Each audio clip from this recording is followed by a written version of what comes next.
زمانے کی قسم تمام انسان خسارے میں ہیں، سوائے ان کے جو ایمان لائے، جنہوں نے نیک عمل کیے، جنہوں نے ایک دوسرے کو حق کی نصیحت کی، جنہوں نے ایک دوسرے کو صبر کی تلقین کی۔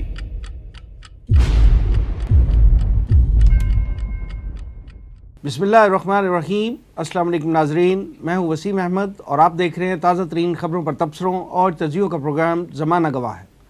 ناظرین، امریکی صدر ڈونلڈ ٹرمپ کی نئی افغان پالیسی میں پاکستان پر الزام تراشیوں اور دھمکیوں کے بعد حکومت نے پاکستان کی خارجہ پالیسی چند دنوں میں تبدیل کرنے کا عندیہ دیا ہے۔ اسلام آباد میں دنیا بھر سے آئے ہوئے پاکستانی سفیروں کی کانفرنس کے بعد حکومت پاکستان کی طرف سے یہ اعلان سامنے آیا ہے کہ ہم دہشت گردی کے خلاف جنگ میں پاکستان کی قربانیوں کا اعتراف کرنے والے ممالک کے ساتھ ہی آگے بڑھیں گے۔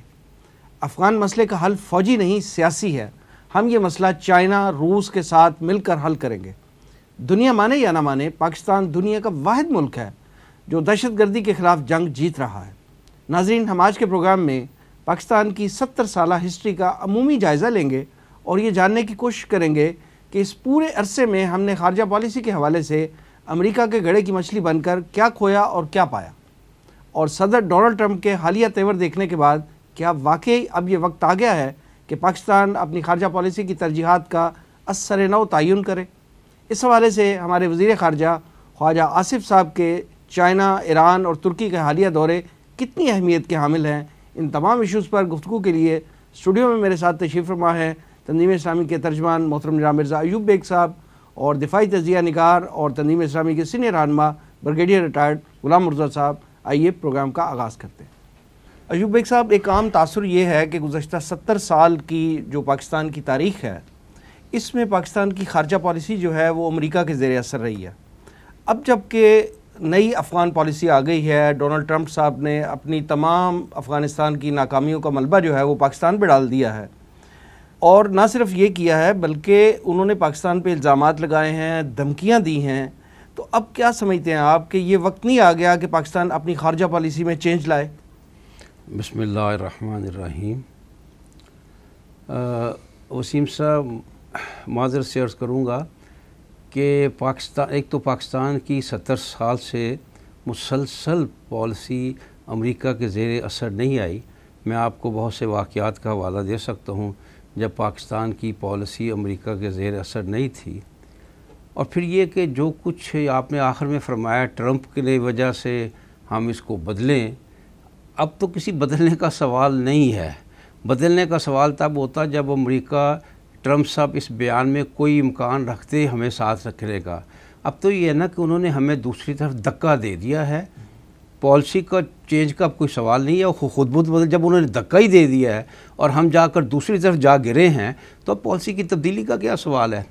دیکھیے، 70 سال میں ایسے مواقع آئے، مثال کے طور پر پاکستان کے وزیر خارجہ ذوالفقار علی بھٹو نے پاکستان کو ایک آزاد خارجہ پالیسی دی تھی، وہ امریکہ کے زیر اثر نہیں تھی، اور شاید یہ وجہ بھی ہو کہ امریکہ جو ہے وہ اسی بنا پر ذوالفقار علی بھٹو کا دشمن بنا۔ پھر اس سے پہلے چلے جائیے، ایوب خان کے دور کے آخر میں محمد علی بوگرا نے پاکستان کی پالیسی کو امریکہ سے دور کیا تھا، اگرچہ وہ بھی بعد ازاں عارضی ثابت ہوا۔ ایوب خان کے خلاف تحریک چلی، نئے صدر صاحب آ گئے، وہ ذرا اور کماش کے تھے اور وہ عین امریکہ کے مطابق چلے، یحییٰ خان۔ پھر یہ کہ ضیاء الحق بھی یقیناً امریکہ کے زیر اثر انہوں نے پالیسی بنائی، لیکن ایک وقت آیا کہ جب سوئٹزرلینڈ میں افغانستان کے حوالے سے حتمی مذاکرات ہو رہے تھے تو ضیاء الحق نے بڑی کھلم کھلا امریکہ کی مخالفت کی، اور امریکہ کی تمام جو شرائط تھیں افغانستان کے حوالے سے وہ اس نے مسترد کر دی، اور امریکہ کے سامنے وہ ڈٹ کر کھڑا ہو گیا۔ بہت سے مواقع ایسے آئے ہیں، لیکن یہ ہے، اگر آپ یہ کہیں کہ ایک عمومی طور پر ہمارا ایک جو ماضی ہے وہ گزرا ہے امریکہ کے زیر اثر پالیسی میں، اگر اس کو بالکل پاکستان کے قیام کے فوراً بعد دیکھیں تو یہ پالیسی ہمیں بڑی جینون، بڑی جسٹیفائڈ لگتی ہے، اس لیے کہ پاکستان مذہب کی بنیاد پر ایک الگ ریاست بنی تھی۔ دنیا دو حصوں میں تقسیم تھی، ایک تھا امریکہ اور دوسرا تھی سوویت یونین۔ سوویت یونین اعلانیہ طور پر مذہب دشمن، خدا دشمن ایک پالیسی رکھتا تھا، اور امریکہ اس کی نسبت ایک عیسائی ملک تھا، لہٰذا ہم نے اپنا رخ ایک خدا دشمن اور مذہب بیزار ملک کی بجائے ایک ایسے ملک جس میں یہ معاملہ نہیں تھا، سیکولر ہونا اور بات ہے، لیکن وہ خدا کو ماننے والے تھے، وہ مذہب کو ماننے والے تھے، وہ حضرت عیسیٰ کے پیروکار خود کو کہتے تھے، تو ہم نے اپنی پالیسی کو، ہمارا اس وقت بنتا ہی یہ تھا کہ ہم اس عظیم قوت کے ساتھ اپنے آپ کو جوڑتے جس کا کوئی نہ کوئی تعلق بہرحال تھا۔ ایوب بیگ صاحب، آپ کیا سمجھتے ہیں کہ یہ پاکستان کا ڈیلیبریٹ ڈیسیژن تھا کہ رشیا کی بجائے امریکہ کی طرف جایا جائے؟ حالانکہ وہ بھی تو صلیبی جنگیں کرتا رہا ہے ہمارے ساتھ، اگرچہ وہ صاحب کتاب تھے اور حضرت عیسیٰ کو ماننے والے تھے، لیکن مسلمانوں کے خلاف تو برسرے پیکار رہے ہیں نا، وہ ہسٹری تو یہ بتاتی ہے۔ یہ دیکھیں بالکل ٹھیک ہے، مسلمانوں کے ساتھ ان کی جنگیں ہوئیں، اس میں کوئی شک نہیں ہے، لیکن بہرحال وہ خدا کو ماننے والے لوگ تھے، اور اب صورتحال نئی تھی۔ تاریخ یہ بتاتی ہے کہ پاکستان بننے سے پہلے بھی امریکہ سے ایک وفد آیا تھا جس نے قائد اعظم سے ملاقات کی تھی، اور اس میں قائد اعظم نے امریکہ کو یہ یقین دہانی کرائی تھی، اور میں سمجھتا ہوں بڑی جسٹیفائڈ تھی وہ یقین دہانی، اور بڑی صحیح بنیادوں پر وہ کی گئی تھی، کیونکہ دوسری طرف سے ایک ایسا طوفان اٹھ رہا تھا جس کے بارے میں اس دور میں، اگر آپ اس دور میں چلے جائیں تو وہ طوفان اس نوعیت کا تھا کہ مذہب کو دنیا سے ملیا میٹ کر دیا جائے گا، ایسا طوفان اٹھا تھا سوویت یونین سے، اور ایسا لگتا تھا کہ دنیا سے مذہب کو ملیا میٹ کر دیا جائے گا۔ تو قائد اعظم نے اس وقت امریکہ سے تعاون کی یقین دہانی کرائی تھی کہ ہم کمیونزم کو فرنٹ کریں گے، ہم کمیونزم کو پاکستان میں داخل نہیں ہونے دیں گے۔ اس حوالے سے اس نے امریکہ کے تحفظات کو درست مانا تھا اور ان سے تعاون کرنے کی یقین دہانی کرائی تھی، لیکن آپ دیکھیے کہ کس قدر صحیح تھی وہ بنیاد، وہ وجہ جس کی بنیاد پر یہ یقین دہانی کرائی گئی تھی۔ بعد میں ہوا کیا؟ امریکہ بے نقاب ہوا، امریکہ کی کیا صحیح صورتحال جو سامنے، وہ بالکل دوسری بات ہے، لیکن اس وقت تک یہ صورتحال تھی۔ اور پھر دوسری طرف کیونکہ انڈیا جو تھا وہ ایک تاثر دے رہا تھا اینٹی امریکہ، اور ہماری ایک پیدائش سے ہی جو ہی پاکستان وجود میں آیا، بھارت کی وہ دشمنی کہ پاکستان کو مٹا دیا جائے سامنے آ گئی۔ اب پاکستان کو بچانے کے لیے، پاکستان کی سیکیورٹی کے لیے ہمیں ظاہر ہے کہ کوئی سہارے، کسی قوت کے سہارے کی ضرورت تھی، تو اس وقت بھی یہ سمجھا گیا، اور خواجہ ناظم الدین کے دور میں یہ امریکہ کے ساتھ تعلقات کو مزید مستحکم بنایا گیا۔ ایوب بیگ صاحب، آپ کی گفتگو سے یہ تو لگتا ہے کہ آغاز میں جو ہم امریکن کیمپ میں گئے تو اس وقت تو جسٹیفائڈ لگتا ہے کہ پاکستان نے امریکن کیمپ میں جانے کا فیصلہ کیا، لیکن اس کے بعد یعنی 70 سال کی تاریخ ہے، 65 میں دیکھ لیں، 71 میں دیکھ لیں، پاکستان پہ جب بھی کوئی مشکل وقت آیا امریکہ نے کبھی پاکستان کا ساتھ دیا، لیکن ہم بدستور امریکہ کے گڑھے کی مچھلی بنے رہے، آخر کیوں؟ بالکل، اب بات اپنی جگہ درست ہے۔ دیکھیے، اگر 65 کو اس میں شامل کریں گے تو تھوڑی سی احسان فراموشی کہہ لیجئے، یا تھوڑی سی حقائق سے ہم دور ہٹتے ہیں، اس لیے کہ جو اسلحہ ہمارے پاس سن 65 میں تھا وہ کہاں سے آیا تھا؟ وہ اس میں کوئی شک نہیں کہ امریکہ نے وہ اسلحہ روک کر ہمارے ساتھ ایک بے وفائی کی، یہی میں عرض کر رہا ہوں۔ لیکن جو 71 میں بھی ہماری مدد آنے کو 71 میں تو وہ آج تک نہیں آئی، 71 میں تو وہ ایک کھلے دشمن کے طور پر سامنے آیا نا، لیکن 65 تک جو اسلحہ ہمارے پاس تھا وہ کہاں سے آیا تھا؟ ہمارے پاس تو کوئی ایسی انڈسٹری نہیں تھی، اسلحہ تھا، جتنا اسلحہ تھا وہ امریکہ ہی سے آیا تھا۔ سر وہ امریکہ نے بیچا ہی تھا نا، جی، کوئی فری تو نہیں دیا تھا ہمیں۔ وہ بات ٹھیک ہے، لیکن اسلحے کے بارے میں ملکی پالیسی ہوتی ہیں، وہ ہر ایک کو نہیں بیچتے، وہ اس میں تعلق کی ایک بنیاد ہوتی ہے۔ اس کے باوجود میں آپ کی اس بات سے اتفاق کرتا ہوں کہ امریکہ نے مختلف مواقع پر، بلکہ اکثر مواقع پر پاکستان کو دھوکہ دیا ہے، لیکن یہ بھی یاد رکھے یہ اس نے صرف پاکستان سے نہیں کیا، یہ ہینری کسنجر کے الفاظ ہیں اور بالکل درست ہیں کہ امریکہ کے دوست کو جتنا خطرہ ہوتا ہے وہ امریکہ کے دشمن کو اتنا خطرہ نہیں ہوتا۔ جتنا امریکہ کے دوست کو امریکہ سے خطرہ ہوتا ہے اتنا امریکہ کے دشمن کو امریکہ سے اتنا خطرہ نہیں ہوتا. تو یہ تو اس کی سمجھ لیجئے نا اس کی بنیادوں میں یہ بات ہے، بے وفائی اور اپنے موسن کشی، یہ سب کچھ اس کی بنیاد میں شامل ہے. ٹھیک ہے، آگے بڑھتے ہیں. بریگیڈیئر صاحب یہ فرمائیے کہ 9/11 کے بعد پاکستان نے جو پالیسی اپنائی، یہ خارجہ پالیسی جو ہے وہ پاکستان کے لیے کتنی سود مند ثابت ہوئی؟ بسم اللہ الرحمن الرحیم.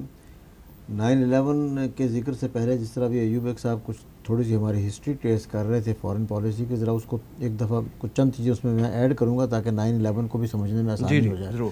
امریکہ کے ساتھ وہ تو بات بتا دی بیگ صاحب نے کہ کیا وجوہات تھیں کہ جن کی بنیاد پر ہم نے اس وقت ابتدائی میں امریکہ کے طرف کچھ پیش رفت زیادہ کی اور جھکاؤ ہمارا ادھر رہا.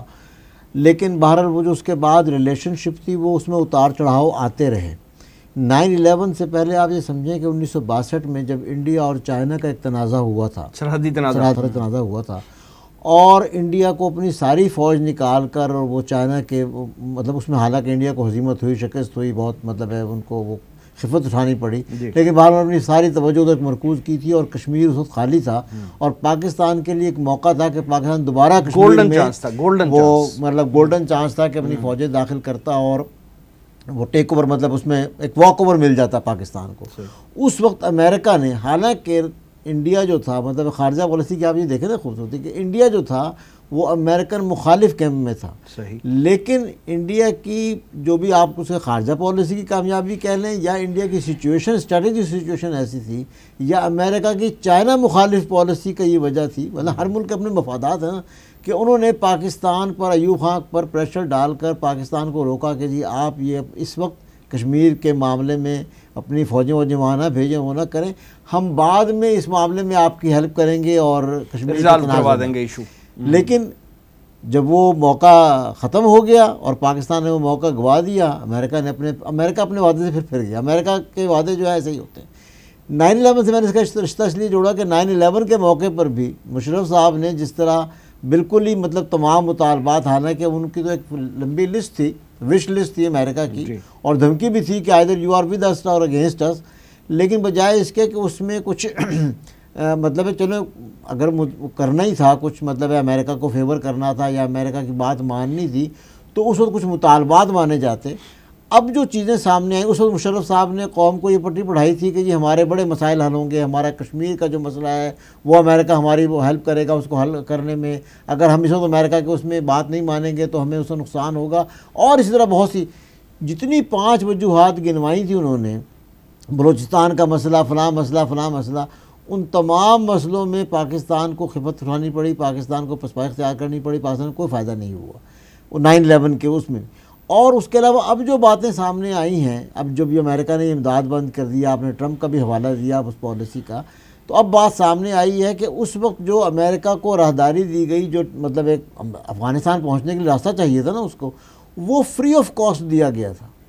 یعنی اگر اس وقت ان سے طے کیا جاتا کہ جی آپ ہماری سڑکیں استعمال کریں گے، ہمارا انفراسٹرکچر تباہ ہوگا، اس کے لیے کچھ ہمیں پیمنٹ ہوگی.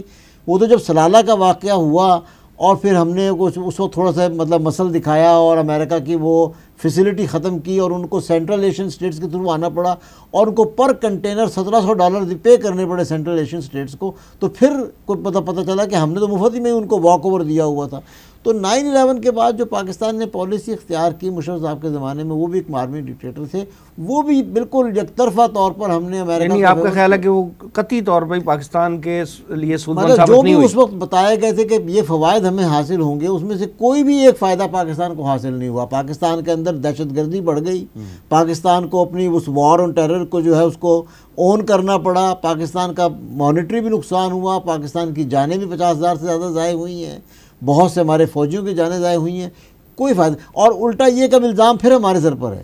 وہ مطلب ہے آپ 2001 سے لے کر اور یہ 16 سال ہو گئے ہیں، 16 سال میں جو پاکستان کو نقصان ہوا ہے، مطلب ہے اکنامیکلی بھی پاکستان کو نقصان ہوا ہے، فائنینشلی بھی، اور مطلب ہے جانیں بھی ضائع ہوئی ہیں، کوئی حاصل وصول نہیں ہوا.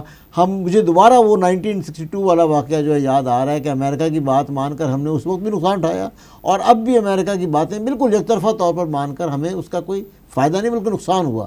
اور اب یہ حالت آ گئی کہ ڈونلڈ ٹرمپ صاحب نے، پہلے تو وہ اسٹک اینڈ کیرٹ ٹریٹمنٹ تھی نا، اب تو وہ کیرٹ ختم ہو گئی، اب تو خالی اسٹک کی اسٹک رہ گئی ہے. دھمکی دی. ایوب بیگ صاحب یہ فرمائیے کہ صدر ڈونلڈ ٹرمپ کی جیسے نئی افغان پالیسی آئی ہے اور جو الزامات اور انہوں نے جو تنقید کی ہے پاکستان پہ، آپ کیا سمجھتے ہیں کہ حال ہی میں ہونے والی برکس کانفرنس جو ہے جو چائنا نے ہوسٹ کی ہے، آپ کیا سمجھتے ہیں کہ اس کے اعلامیے میں جو باتیں آئی ہیں، کیا ڈونلڈ ٹرمپ کی دھمکیاں جو ہیں اس اعلامیے پہ اثر انداز ہوئی ہیں؟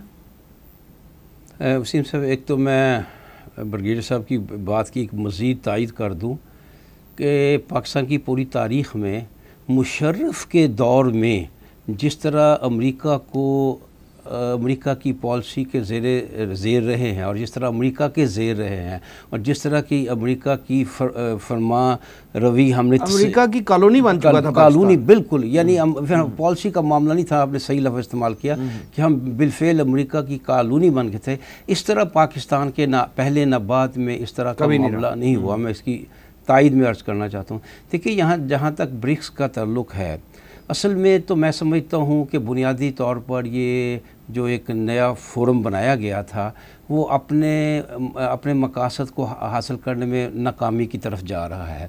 سر، ان کا مقصد تو یہ تھا نا کہ دنیا کی جو ابھرتی ہوئی معیشتیں ہیں ان کا ایک فورم بنے اور اس پہ مل بیٹھ کے اپنے مشترکہ مسائل جو ہیں وہ حل کریں. نہیں، اس کا اصل مقصد ڈالر کے خلاف ایک کرنسی، ایک جو معیشت کھڑی کرنے کا، ڈالر کو ختم یعنی آپ کمزور کرنے کا ایک منصوبہ تھا جو بنایا گیا تھا. غلطی اس میں صاف بات ہے یہ ہوئی کہ اس میں امریکہ کے ایک ایجنٹ کو شامل کر لیا گیا اور وہ ہے انڈیا، اور اس نے آ کر تمام جو معاملہ جو ہے وہ اس کو دیکھیے، وہ خالصتاً اقتصادی معاملہ تھا. برکس جو ہے وہ خالصتاً اقتصادی فورم ہے، وہاں یہ سیاسی معاملہ اٹھایا کیوں گیا؟ اور ظاہر انڈیا نے اٹھایا، اور انڈیا سے چائنا کے بارے میں یہ آیا ہے کہ چائنا نے اس میں پاکستان کی حمایت نہیں کی. میں سمجھتا ہوں ایک لحاظ سے یہ کوئی ایسی زیادہ غلطی نہیں تھی. اس کی وجہ یہ ہے کہ چائنا نے محسوس کیا تھا کہ اس فورم پر جس کی سیاسی حوالے سے، عسکری حوالے سے کوئی اہمیت ہی نہیں. تو سر، آپ یہ کیسے کہہ سکتے ہیں کہ یہ غلطی نہیں تھی؟ بات یہ ہے کہ اگر پاکستان کی خارجہ پالیسی اور پاکستان کا فارن آفس چائنا میں ایفیکٹولی کام کر رہا ہوتا تو یہ برکس کا اعلامیہ اس انداز میں بن سکتا کہ انڈیا کی ہاں میں ہاں ملا کے چائنا بھی ہمیں جو ہے وہ دہشت گرد قرار دے رہا ہے؟ یہ کیسے ہو سکتا ہے اگر پاکستان کا فارن آفس جو ہے، جو وہاں پہ پاکستان کے سفیر ہیں، وہ ایفیکٹولی کام کر رہے ہوتے؟ تو دیکھیں، آپ کی بات درست ہونے کے باوجود یہ ہے کیونکہ برکس میں کوئی ویٹو سسٹم نہیں ہے. آپ دیکھیں، جہاں ویٹو کا معاملہ تھا، یہی جو جن تنظیموں کا نام لیا گیا ہے، اس تنظیم میں سے ایک کو سلامتی کونسل میں انڈیا لے گیا تھا، اور جہاں چائنا نے ویٹو کر دیا. میں سمجھتا ہوں چائنا نے یہاں یہ سمجھا، بالکل آپ کی بات بھی درست ہے کہ چائنا کو یہ ہم نے اس طرح لابنگ نہیں کی، لیکن چائنا نے سمجھا کہ یہاں بلا وجہ الجھنے والی بات ہے. اگر یہ ہو بھی گیا تو یہ ایک بے ضرر شے ہے، بلا وجہ کی بات ہے. ڈونلڈ ٹرمپ کی دھمکی نے اثر دکھایا ہے نا چائنا پہ؟ نہیں، میں اس کو اس طرح لوں گا کہ یہ ویسے بھی بیسیکلی جو فورم ہے یہ اینٹی امریکہ کی طرح سے فورم ہے. پیٹرو ڈالر کو مطلب جو اس وقت دنیا میں جتنا بھی یہ ایکسچینج ہوتی ہے ان بٹوین دی کنٹریز، وہ ڈالرز کی اس میں مطلب ہے جو کامن کرنسی شمار ہوتی ہے وہ ڈالر ہوتی ہے. خاص طور پر جتنی آپ کی یہ آئل کا مطلب ہے جو ہوتی ہیں وہ پیٹرو ڈالرز، اس لیے ان کو کہا جاتا ہے کہ پیٹرولیم پروڈکٹس کی جو ہے وہ اس کی خرید و فروخت ساری ڈالرز میں ہوتی ہے. تو یہ ابھرتی ہوئی معیشتوں کا ایک فورم تھا، اور بیسیکلی مطلب اوپنلی تو اتنا وہ نہیں ہے، لیکن ایک طرح سے یہ مطلب امریکہ کے جو اکنامک وہ پیش رفت ہے پوری دنیا میں، اس کو تھوڑی سی بریک لگانے کا ایک فورم ہے جس میں چائنا بھی شامل ہے، انڈیا اس میں شامل ہے. اور آج کل جو فارن پالیسیز بھی جو ہیں، اصل میں اب ملٹی نیشنل کمپنیز کا زمانہ ہے، اور فارن پالیسی جو ہے آپ کی بہت حد تک آپ کی معیشت اکنامک صورتحال پر بھی بیس کرتی ہے. اسی لیے بہت سے فورم بنے ہوئے ہیں، ڈیووس فورم بنا ہوا ہے، یا برکس فورم بنا ہوا ہے. تو معیشت جو ہے اس کا لنک خارجہ پالیسی سے بنتا ہے. بنیادی طور پر اگر یہاں اس میں آپ برکس کے بھی اعلامیے میں دیکھیں تو ہوا یہ ہے کہ اگر چائنا اس قرارداد کو، اور وہ قرارداد بڑی لو کی قرارداد ہے، اگر وہ نہ کرتا تو انڈیا کا پلان مودی صاحب کا یہ تھا کہ اس کو بڑے زور شور سے اس ایشو کو وہاں اٹھاتے. چائنا نے اس کو وہ قرارداد پر وہ کر کے، اور انڈیا کے مودی صاحب کو تقریر نہیں کرنے دی. تقریر میں انہوں نے اس موضوع کو نہیں اٹھایا، ورنہ ان کا پلان یہ تھا کہ مودی صاحب کا کہ وہ اس میں اپنی بڑی زوردار تقریر کرتے اور پاکستان کے خلاف بولتے. مودی صاحب کو نہیں بولنے دیا گیا.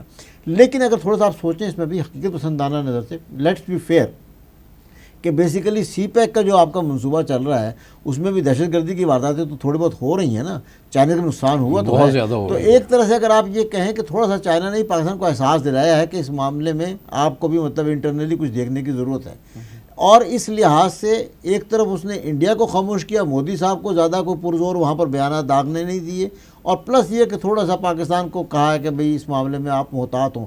جیسے انہوں نے کہا بیگ صاحب نے بھی کہ سیکورٹی کونسل میں وہاں جب مسئلہ آیا تھا تو وہاں پاکستان کے اس کے خلاف انہوں نے قرارداد اسی میں سے ایک تنظیم ہے, انہی تناظیم میں سے ایک تنظیم ہے جس کو سیکورٹی کونسل میں دہشت گرد قرار دینے کے لیے کہا گیا تھا, اور وہاں ویٹو کر دیا. لہٰذا اس کو اس طرح دیکھنے کی ضرورت ہے. بیسیکلی یہ ٹرمپ کی پالیسی, یعنی چائنا کا کنسرن بھی ہے, چائنا کنسرن کسی حد تک ہے, لیکن ٹرمپ کی پالیسی کو ٹو نہیں کیا گیا.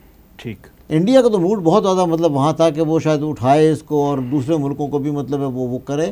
مودی صاحب پھر اس کے بعد جب وہ قرارداد میں بات آ گئی تو پھر مودی صاحب کے کہنے کے لیے کچھ نہیں رہ گیا, اس لیے پھر ان کا ذرا تھوڑا سا وہ ان کی تقریر میں ذکر نہیں آیا. اور چائنا نے اس کی کچھ وضاحت بھی کی ہے, چائنا نے کچھ اس کی وضاحت بھی کی ہے. لیکن یہ بہرحال اپنی جگہ بیگ صاحب کی بات ٹھیک ہے کہ ہمارے جو اصل میں فورن افیئرس کے معاملات ہیں وہ پچھلے یہ دو جو ہمارے سیاسی دور گزرے ہیں اس میں ٹھیک نہیں رہے.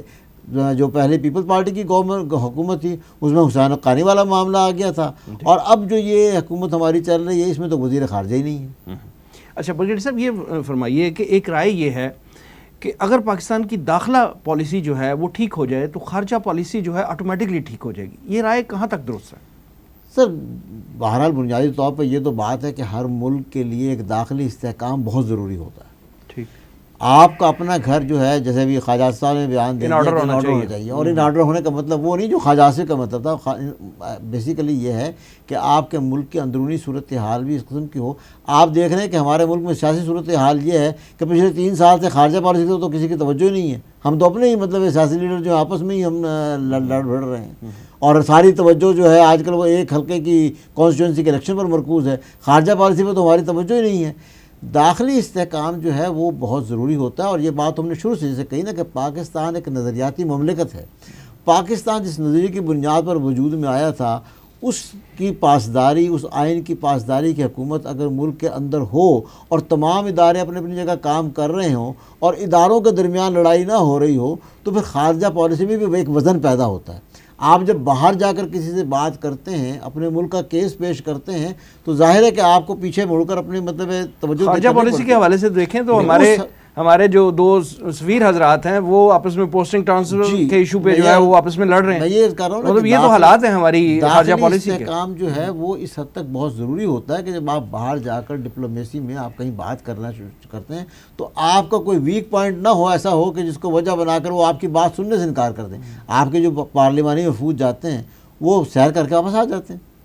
مطلب کوئی پارلیز کو ایسے نہیں ہوتے کہ اپنے ملک کا کیس, ابھی آپ کے سامنے ہے کہ آپ کے ملک میں دہشت گردی کے واقعات ہوئے, پڑوسی ملک کے اس میں واضح ثبوت ملے, لیکن آپ مطلب ہے جو بین الاقوامی رائے عامہ جو ہے آپ اپنے ملک کی حمایت میں ہماری نہیں کر سکے. یہ آپ نے جو داخلی استحکام کی بات کی, اصل میں خواجہ آصف نے جو بات کی ہے کہ اپنا گھر درست ہونا چاہیے, وہ اصل میں اس میں داخلی استحکام کا کوئی تعلق نہیں ہے. وہ تو صحیح تر الفاظ, میں سمجھتا ہوں صحیح تر الفاظ ہی استعمال کرنا چاہیے. وہ تو ایک شرانگیزی ہے جو انہوں نے شرانگیزی, بالکل شرانگیزی. یہ کیسے کہہ سکتے ہیں آپ؟ اس لیے کہہ سکتے ہیں کہ دنیا کے تمام ممالک پاکستان پہ ایک الزام لگاتے ہیں, اور ایسا الزام لگاتے ہیں جو جب وہ ممالک خود یہ کام کرتے ہیں. جب وہ مثال کے طور پر جتنی ٹیررسٹ تنظیمیں انڈیا میں ہیں, کہیں اور آپ نے سنی ہے, اور جتنے بدترین انداز سے وہ دہشت گردی کرتے ہیں, اور جس طرح وہاں پھر اس سے بھی آگے بڑھ کر ریاستی دہشت گردی ہوتی ہے, اس کے باوجود کسی وزیر نے, یا وزیر چھوڑیے کبھی کسی اپوزیشن لیڈر نے کہا کہ ہمیں اپنا گھر درست کرنا چاہیے, کسی نے نہیں کہا. حالانکہ وہاں ایسی تنظیمیں ہیں کہ ہمارے ہاں جو تناظیم دہشت گرد قرار دی گئی ہیں اقوام متحدہ کی طرف سے یا پاکستان خود سے, یا وہ ان کی تو کوئی حیثیت ہی نہیں ان تناظیم کے سامنے جو انڈیا میں تناظیم ہے, لیکن کبھی کسی نے نہیں کہا کہ جی وہ ہمیں اپنا گھر درست کرنا چاہیے. یہ بات اگر کوئی کرنے والی ہے تو یہ ان سائڈ میں تو کوئی حرج نہیں کہ ہم آپس میں جب گفتگو کریں، جب کسی میٹنگ میں بیٹھیں تو کہیں فلاں واقعہ ہوا ہے، اس حوالے سے فلاں تنظیم کے بارے میں یہ قدم اٹھانا چاہیے اور ہمیں یوں اپنے آپ کو درست کرنا چاہیے۔ ایک الزام سراسر اعلانیہ طور پر دنیا لگا رہی ہے، حالانکہ یہ سابق وزیر داخلہ نے جو ان کو کرٹیسائز کیا ہے ان کے اس بیان کو، تو وہ درست ہے آپ کے خیال میں؟ بالکل درست کیا ہے، بالکل درست کیا ہے کہ آپ کے ہوتے ہوئے ہمیں دشمنوں کی ضرورت۔ ویسے بھی یہ جو تنظیمیں اور جماعتیں جن کا ذکر آیا ہے اس میں برکس اعلامیہ میں بھی اور اس کے بعد بھی ان کا خاصا ذکر ہو رہا ہے، تو یہ تو زیادہ تر جو ہیں وہ تو افغانستان سے آپریٹ ہو رہی ہیں، تو ان کا منبع اور سارا جو بیس ہے وہ تو ادھر ہے، تو ادھر یعنی افغانستان کے حوالے سے ڈسکس ہونا چاہیے تھا، نہ کہ اس کو پاکستان پہ اپنے ابیل مجھے مار والی بات ہو۔ صرف خواجہ آصف نے نہیں کہا بلکہ آحسن اقبال نے اس کی مزید تائید کی ہے۔ یہ ہمارے اندر اپنے اداروں کی جنگیں ہوئی، میں نے جیسے پہلے کہا نا کہ ادارہ اگر درست کرنے کی ضرورت ہے، معاف کیجیے گا، اس حوالے سے ضرورت ہے کہ وزراء یہ سمجھیں کہ ہمیں کون سی بات کرنی چاہیے میڈیا کے سامنے اور کون سی بات ہمیں چاہیے، وی این میں کلیئرٹی آنی چاہیے، تو انہیں معلوم ہونا چاہیے۔ یہ غیر درست کرنے کی ضرورت ہے کہ وزراء اپنا دماغ بھی درست کریں، اپنی نیت بھی ٹھیک کریں اور اس شر انگیزی سے بچیں۔ اچھا بیگ صاحب، ہم خارجہ پالیسی کے حوالے سے بات کر رہے ہیں، تو یہ فرمائیے کہ نواز شریف صاحب نے اپنے 4 سالہ جو ان کا اقتدار کا دور تھا، جو جب وہ پرائم منسٹر تھے، تو انہوں نے مستقل وزیر خارجہ کا تقرر کیوں نہیں کیا؟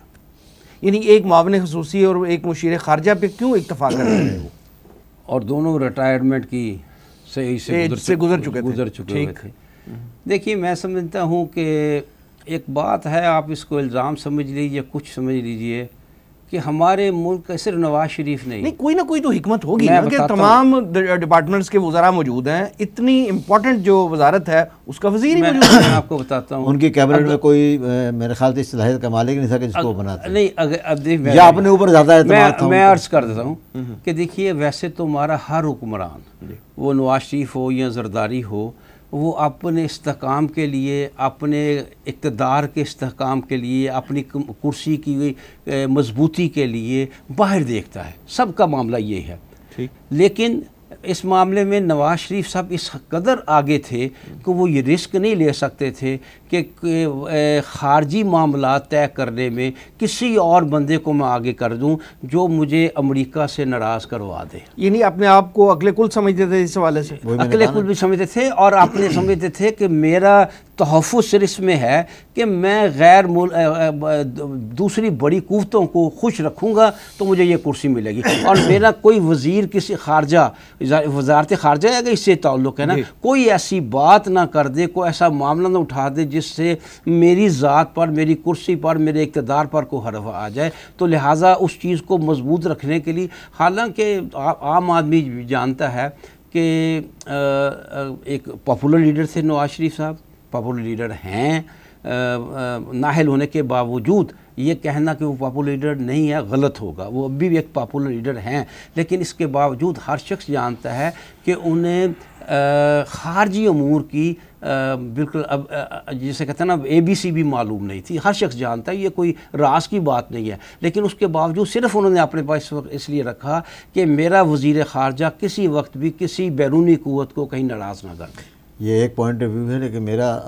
مطلب ہے بڑے نرم الفاظ میں بات اگر میں کروں کہ اپنے اوپر زیادہ اعتماد، وہ اصل میں مسئلہ وہی آتا ہے نا کہ کیا ہمارے سیاستدان یہ سمجھتے ہیں کہ جب ملکی یہ خارجہ پالیسی جو ہے یہ ملکی مفادات پر بیس کرتی ہے، ذاتی مفادات پر بیس نہیں کرتی۔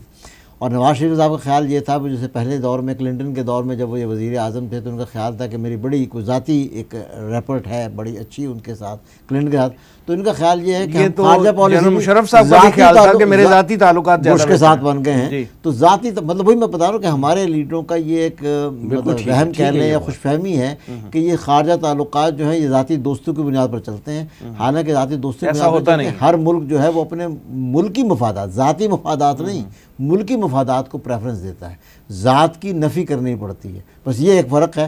اور ان کو شاید کچھ زیادہ ہی اپنے اوپر اعتماد تھا کہ میں زیادہ اس طرح کو تعلقات مودی سے اور مطلب ہے ٹرمپ سے پہلے اوباما تھے ان سے لیکن عرب ریاستوں سے خاص سعودی عرب سے انہوں نے ایک زمانے میں کتنے زیادہ خانگی سطح پہ تعلقات بنا لیے تھے اور کچھ دیر کے لیے ان کے کام آئے کچھ دیر کی، لیکن آج دیکھیے آج وہ کام نہیں آ رہے، اس لیے کہ سعودی عرب کا مفاد اب مختلف ہے۔ صحیح۔ بہرحال کلنٹن سے ذاتی مفاد کا فائدہ تو ان کو پہنچا تھا جب مشرف نے ان کو ڈی سیٹ کیا. نہیں اس میں یہ تھا کہ وہ بات لمبی ہو جائے گی. اصل میں پینٹاگون کا اور وائٹ ہاؤس کا جو اختلاف تھا وہ سامنے آیا تھا. کلنٹن نہیں چاہتا تھا کہ پاکستان میں جمہوریت کو ختم کر کے افغانستان میں کام لیا جائے، جبکہ پینٹاگون چاہتی تھی کہ پاکستان میں ایک جمہوریت جو ہے ہمارے راستے میں نہ کہیں حائل ہو جائے. تو اس لیے کلنٹن نے ان سے سلوک کیا.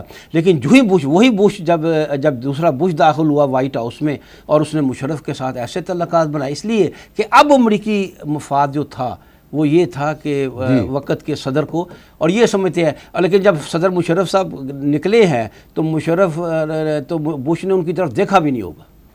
لیکن سر یہ بھی تو ہے نا کہ صدر کلنٹن سے تعلقات میں کشیدگی اس وجہ سے بھی تو آ سکتی ہے کہ جب انہوں نے آفر کی تھی ایٹمی دھماکہ نہ کرنے کی تو نواز شریف صاحب نے نہیں مانی تھی، تو ناراضگی کی وجہ یہ بھی ہو سکتی ہے. نہیں، یہ میرے ذاتی رائے میں یہ نہیں. آگے چلتے ہیں. بریگیڈیئر صاحب یہ فرمائیں کہ جو خواجہ آصف صاحب ہمارے وزیر خارجہ جو ہیں اس وقت، ان کا جو حالیہ دورہ ہے چائنا کا، پھر ایران کا، اور آج کل ترکی کے دورے پہ ہیں، آپ کیا سمجھتے ہیں کہ نئی خارجہ پالیسی ترتیب دینے میں یہ دورے کتنی اہمیت کے حامل ہیں؟ یہ کوئی جو بھی یہ دورے ہیں یہ کوئی نئے تعلقات تو نہیں بنا رہے، یہ تو وہی چیزیں ہیں کہ جو ہمیں معلوم ہے کہ ترکی سے ہمارے یہ ایک پرسیپشن تو ڈیولپ کر رہا ہے نا کہ پاکستان میں سفیروں کی کانفرنس ہوئی ہے اور اس کے بعد حکومت پاکستان کی طرف سے یہ اعلان سامنے آیا تھا کہ ہم چند دنوں میں اپنی خارجہ پالیسی چینج کریں گے اور اس میں وقت نہیں لگائیں گے، اور اس کے فوراً بعد وزیر خارجہ صاحب چائنا چلے گئے تھے، بلکہ شیڈولڈ جو ٹائم تھا اسے ایک دن پہلے چلے گئے تھے. تو یہ دورے اہمیت کے حامل تو ہیں. کام بالکل آپ صحیح کہہ رہے ہیں، کام کرنے کا انداز تو یہی ہونا چاہیے. یہی کام کرنے کا فورن پالیسی کے حوالے سے ہوتا ہے کہ آپ اپنے باہر سے جو ہیں وہ سفیر بلاتے ہیں، ان سے آپ رپورٹس لیتے ہیں، وہ اپنا انپٹ دیتے ہیں کہ باہر ان کے جہاں پر بھی وہ ہیں وہاں کیا حالات ہیں، آپ کے ملک کے حوالے سے کیا سوچ ہے وہاں پر. اس کی بنیاد پر آپ ایک اپنی خارجہ پالیسی ایک اس کو ڈائریکشن دیتے ہیں. وہ اب تک تو بات ٹھیک ہے، لیکن جہاں آپ نے دوروں کی بات کی کہ جو انہوں نے ملک چائنا گئے ہیں اور ایران گئے ہیں اور افغانستان گئے ہیں، تو یہ وہ ممالک ہیں کہ جہاں سے تو ہمارے تعلقات مطلب ہے کوئی نئے طور پر استوار نہیں کیے جا رہے، ایک اسٹینڈنگ نیا بیانیہ تو لے کے جا رہے ہیں. لیکن یہ ہے کہ ہمیں اور مڈل ایسٹ بھی جانا چاہیے ان کو، جو عرب ممالک ہیں. تو اصل میں تو ہونا یہ چاہیے تھا کہ ہم جہاں بھی جائیں لیکن ان کے ساتھ ساتھ اور دوسرے ممالک. میں یہاں یہی سمجھوں گا جب ہم نے نئی پالیسی کیا بنانی تھی ہماری، تو بالفعل یعنی امریکہ کی طرف سے شٹ اپ کال مل گئی ہے، تو اب دوسرے ادھر جانا چاہیے. 4 سال سے ہماری خارجہ پالیسی خود بہت بنتی ہے، خود بہت ٹوٹ جاتی ہے، خود بہت کبھی ادھر چلی جاتی ہے کبھی ادھر چلی جاتی ہے. اب انہوں نے ہمیں باقاعدہ لات ماری ہے اور لات مار کر دوسری طرف پھینک دیا ہے، تو ہم وہاں پھینکے گئے ہیں، وہاں گئے نہیں ہیں ادھر. جی ہمارے پاس اور چارہ کیا تھا. میری انڈرسٹینڈنگ تو یہ ہے اصل میں فارن افیئرس کے لحاظ سے کہ ہر ملک میں ایک فارن منسٹری بہرحال ہوتی ہے، اور وہاں پر اور اس فارن منسٹری کے اندر بھی جو پھر ایک مطلب فارن منسٹر، فارن سیکرٹری کے نیچے مختلف ممالک کے جو اس ممالک کے اس ملک کے لحاظ سے اہم ممالک ہوتے ہیں، ان کے تعلقات اسپیشل وہاں ڈیسکس ہوتے ہیں جہاں پر اس میں سوچ وچار ہوتی ہے. اس کے علاوہ بھی مختلف دانشور جو ملک میں ہوتے ہیں، وہ مختلف جو مطلب یونیورسٹیز آپ کی ہوتی ہیں، وہاں پر جو انٹرنیشنل ریلیشنز کے جو پروفیسرز ہوتے ہیں ان کے تھنک ٹینکس ہوتے ہیں. وہ کتابیں پڑھتے ہیں، ریسرچ ہوتی ہے، اسٹڈیز ہوتی ہے دوسرے ملکوں کی، بہت اور اس کے حوالے سے وہ آپ کی فارن منسٹری کو انپٹ دیتے ہیں اس ملک کے حالات کے لحاظ سے، ان ملک کی ترجیحات کے لحاظ سے، ان ملکوں میں کیا سوچ ڈیولپ ہو رہی ہے. اس کی بنیاد پر آپ اپنی فارن پالیسی کو لمحہ بہ لمحہ تشکیل دے رہے ہوتے ہیں. یہ نہیں کہ آپ نے 70 سال تک آپ نے کہا جی امریکن کیمپ میں تھے، اب 70 سال کے بعد آپ نے کہا ٹرمپ نے دھمکی دے دی تو ہم ایک دوسری طرف جا. یہ چیز نہیں ہوتی، بلکہ آپ اپنے ملک کے مفادات کو پیش نظر رکھتے ہوئے مستقل طور پر آپ اس پہ سوچ و بچار اور غور و فکر کرتے رہتے ہیں. اور لوگ اپنی وزارت خارجہ میں ہر ملک کے فورن ڈیسک بنے ہوتے ہیں، اس پہ اپڈیٹ کرتے رہتے ہیں چیزیں. ڈپلومیسی کے ذریعے آپ وہاں مطلب ان ممالک سے رابطہ کرتے ہیں اور ممالک سے اپنے تعلقات جو ہیں بہتر بنانے کی کوشش کرتے ہیں، یا اپنے حلیف بناتے ہیں، یا کسی کے اینٹاگونزم کو نیوٹرلائز کرنے کی کوشش کرتے ہیں. یہی فارن پالیسی ہوتی ہے، اور بہترین فارن پالیسی تو نان الائنڈ ہونی چاہیے. نان الائنڈ نئی پالیسی کے حوالے سے تو اگر تازہ ترین جو بیان وزیر اعظم کا آیا ہے وہ بھی قابل غور ہے. اس میں پھر پتہ لگا کہ ہمارے میں نیا پن کیا آیا ہے. انہوں نے کہا کہ امریکہ ہم سے مذاکرات کرے، یعنی ہم ایک دفعہ پھر بھیک تو مانگ رہے ہیں امریکہ سے، اگرچہ وہ ہمیں پھینک چکا ہے. وہ ہماری ضرورت ہے، ہماری معیشت اسٹرانگ نہیں ہے، داخلی استحکام نہیں ہے. جن لوگوں سے ہم قرض لیتے ہیں IMF سے, ورلڈ بینک سے, وہ امریکہ کے زیر اشارے اثر پہ ہیں, چلتے ہیں, وہ امریکہ کے زیر اثر ہیں. لہٰذا اس حد تک تو ہمیں کوئی مطلب آنکھیں دکھانے کی ضرورت نہیں ہے امریکہ کو. امریکہ نے ہمیں ہماری کیرٹ بند کر کے اسٹک دکھا دی ہے, تو ہمیں اس کو نیوٹرلائز کرنے, آپ کا خیال ہے کہ نان الائنڈ ہونی چاہیے, نیوٹرلائز کرنے کے لیے ظاہر ہے مذاکرات کا دروازہ تو ہر وقت ہر ایک سے کھلا رکھنا چاہیے نا, اس میں تو کوئی برائی نہیں ہے. لیکن میں یہ کہہ رہا ہوں یہ بات اچھی ہے, بلکہ یہ کہنا کہ ہم یعنی امریکہ کے در پہ دوبارہ جائیں, نہیں, در پہ جانے والی بات نہیں ہے. مطلب اس میں کوئی ایسا نیا پن نہیں آیا, باوجود اس کے جس طرح اس نے ہمیں دھکا دیا ہے, ہم اس سے یہ کہہ رہے ہیں اور کوئی غلط نہیں کہہ رہے, اس لیے کہ دشمن کسی کو بھی نہیں بنانا چاہیے, دشمن کسی کو بھی نہیں بنانا چاہیے. جیسے آپ فرما رہے ہیں کہ امریکہ نے پاکستان کو کک آؤٹ کر دیا ہے, پاکستان کو اب بہرحال اپنی نئی خارجہ پالیسی جو ہے وہ بنانی پڑے گی, نیا بیانیہ ترتیب دینا پڑے گا. آپ کوئی نئی تجاویز, کچھ گائیڈ لائنز حکومت وقت کو دیں گے؟ میں ایک عام آدمی کی حیثیت سے یہ کہہ سکتا ہوں کہ جیسے اور برگیڈیئر صاحب کی بات کی تائید کروں گا کہ ہمیں غیر جانبدارانہ پالیسی بنانی چاہیے, اور دوسرے ممالک کی طرح اپنے مفاد کو مد نظر رکھنا چاہیے کہ اس معاملے میں پاکستان کا مفاد. سر میں یہاں پہ تھوڑا سا یہ فرمائیں کہ غیر جانبدار رہ سکتا ہے کوئی ملک اس دنیا میں؟ نہیں, جس سینس میں آپ کہہ رہے ہیں اس سینس میں تو نہیں رہ سکتا, لیکن بہرحال فورن پالیسی کے لیے غیر جانبداری کا لفظ جس حوالے سے استعمال ہوتا ہے اس حد تک رہ سکتا ہے, اس حد تک رہ سکتا ہے کہ آپ کسی کو باقاعدہ دشمن نہ بنائیں, یا باقاعدہ اس طرح اس کے دوست نہ بن جائیں, جس طرح مشرف کے دور میں یا اس سے پہلے بھی وہ کہتے ہیں نا وہ امریکہ کی گود میں چلے گئے تھے, تو مشرف کے دور میں تو امریکہ کے پاؤں میں چلے گئے تھے. ٹھیک, تو یہ بات ہے کہ نہ آدمی کسی کو اس طرح کا دشمن بنا لے. یعنی نمبر 1 یہ ہے کہ غیر جانبدار پالیسی, غیر جانبدار پالیسی اس میں, اور نمبر 2 کہ پاکستان کے مفادات اور اس کے سب دنیا کا ہر ملک اپنے مفاد کے مطابق پالیسی بناتا ہے, لیکن پاکستان پر یہ ایک اضافی ذمہ داری میری خیال کے مطابق بنتی ہے کہ پاکستان میں اس میں امت مسلمہ کا فائدہ بھی مد نظر رکھے کہ اس نہ صرف پاکستان کا بلکہ امت مسلمہ کا جو ہے جو یعنی مفاد جو ہے اسے بھی جس حد تک ممکن ہو. دیکھیے ہم ایک کمزور ملک ہیں, خاص طور پر معیشت کے حوالے سے ہم ایک کنگال ملک ہیں, ایک دیوالیہ ملک ہیں. بہت نیگیٹو آپ کو جانا پڑے گا, کنگال دیوالیہ کے لفظ ذرا ہلکے ہیں. ہماری ہمیشہ معاشی حالت ہماری کافی خراب ہے. اس میں رہتے ہوئے اپنی لمٹس کو دیکھتے ہوئے ہمیں پاکستان کے مفادات کو اور امت مسلمہ کے مفاد جس قدر ان کو ہم تحفظ دے سکے اس کے لیے کوشش کرنی چاہیے.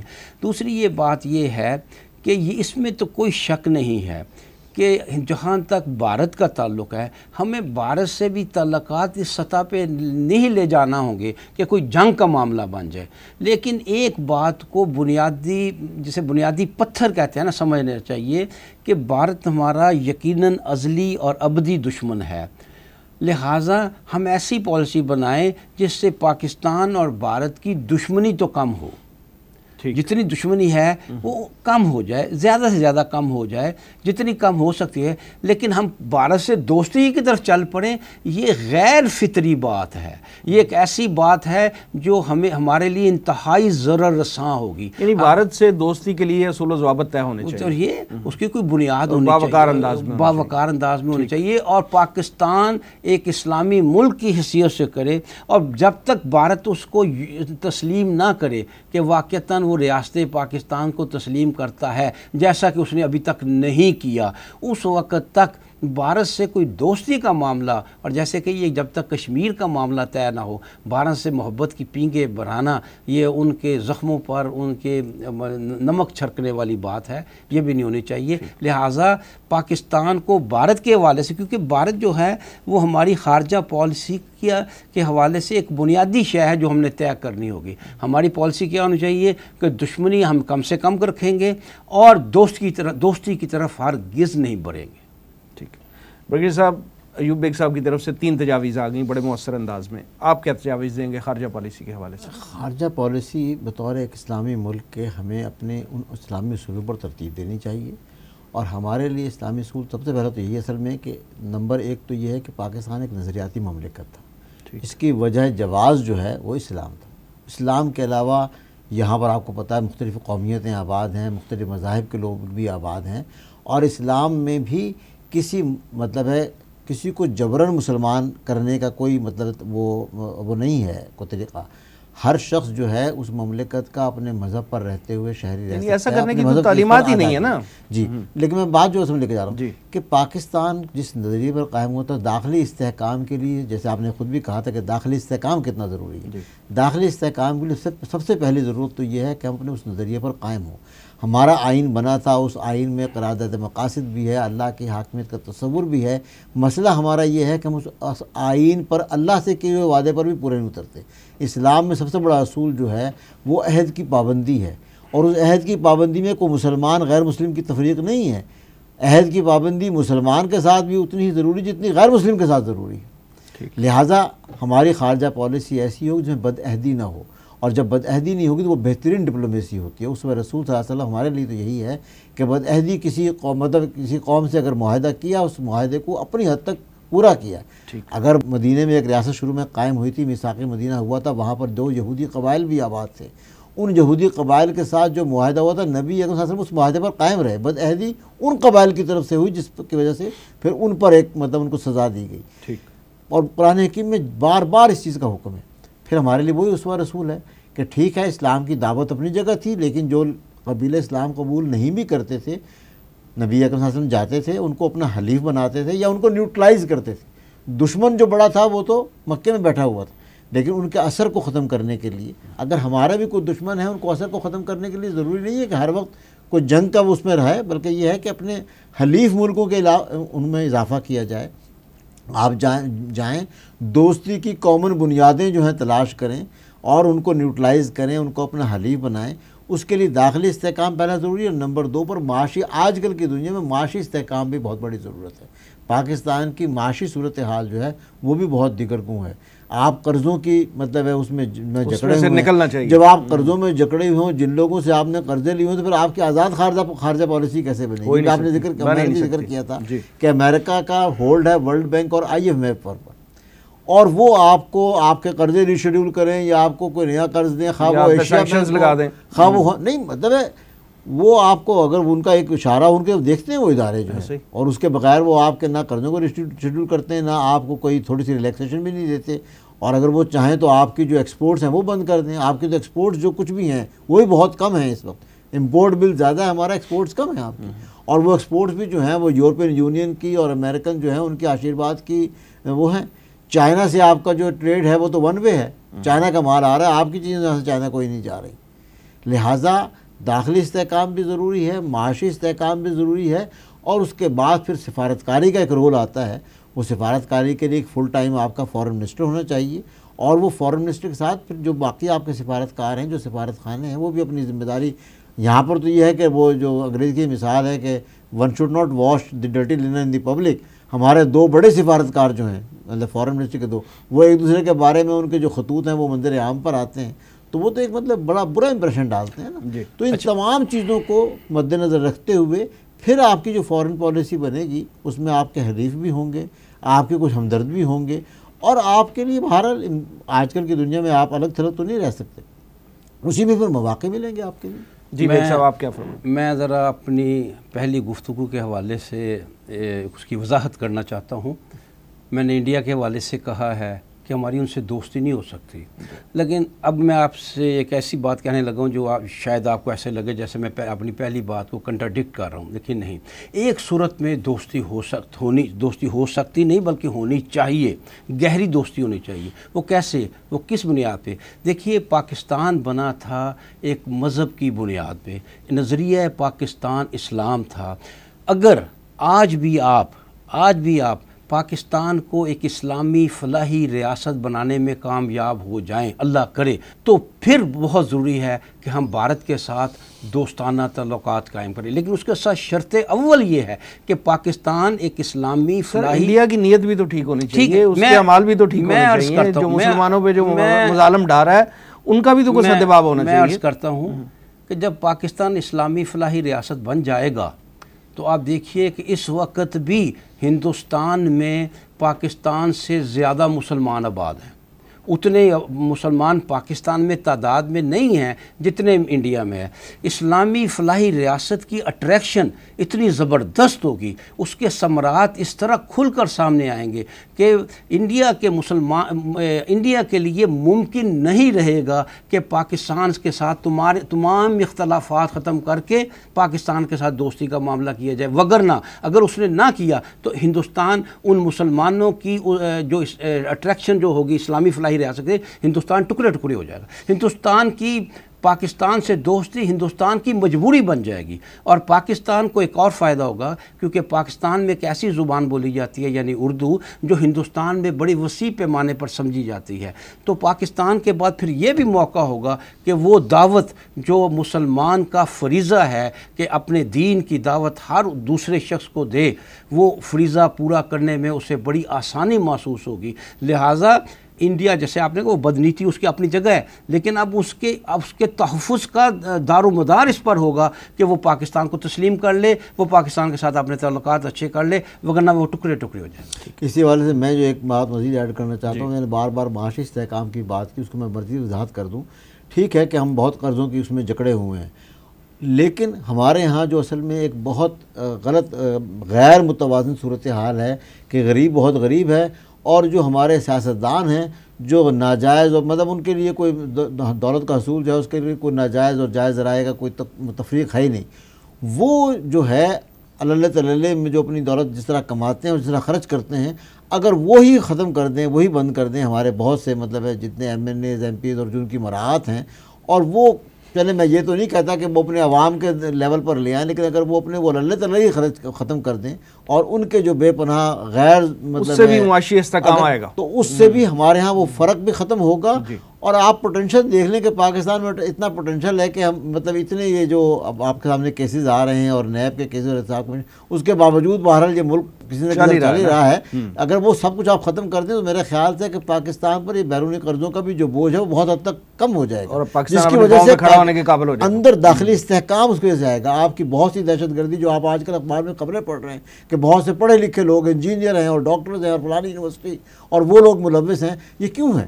یہ وہ ایک اندر کا مطلب جو لاوا پک رہا ہے, مطلب ہیوز اور ہیو ناٹس کے درمیان کی جو چیز ہے, اس کی وجہ سے یہ جو نوجوان مطلب مرنے مارنے والی سچویشن ہے نا, کہ مجھے نہیں ملا تو کسی کو مل رہا ہے. تو یہ چیزیں جو ہیں یہ ختم ہو جائیں گی, داخلی استحکام بھی اس سے آئے گا. خارجہ پالیسی کے حوالے سے ایک آخری بات عرض کر دوں کہ جب ملک کے, میں کسی کا نام نہیں لیتا, ان کے لیڈرز امریکہ اور برطانیہ میں ہی پڑیں گے, امریکہ اور برطانیہ ہی میں اپنی دولت انویسٹ کریں گے, تو وہ لیڈر آزاد خارجہ پالیسی کیسے بنائیں گے؟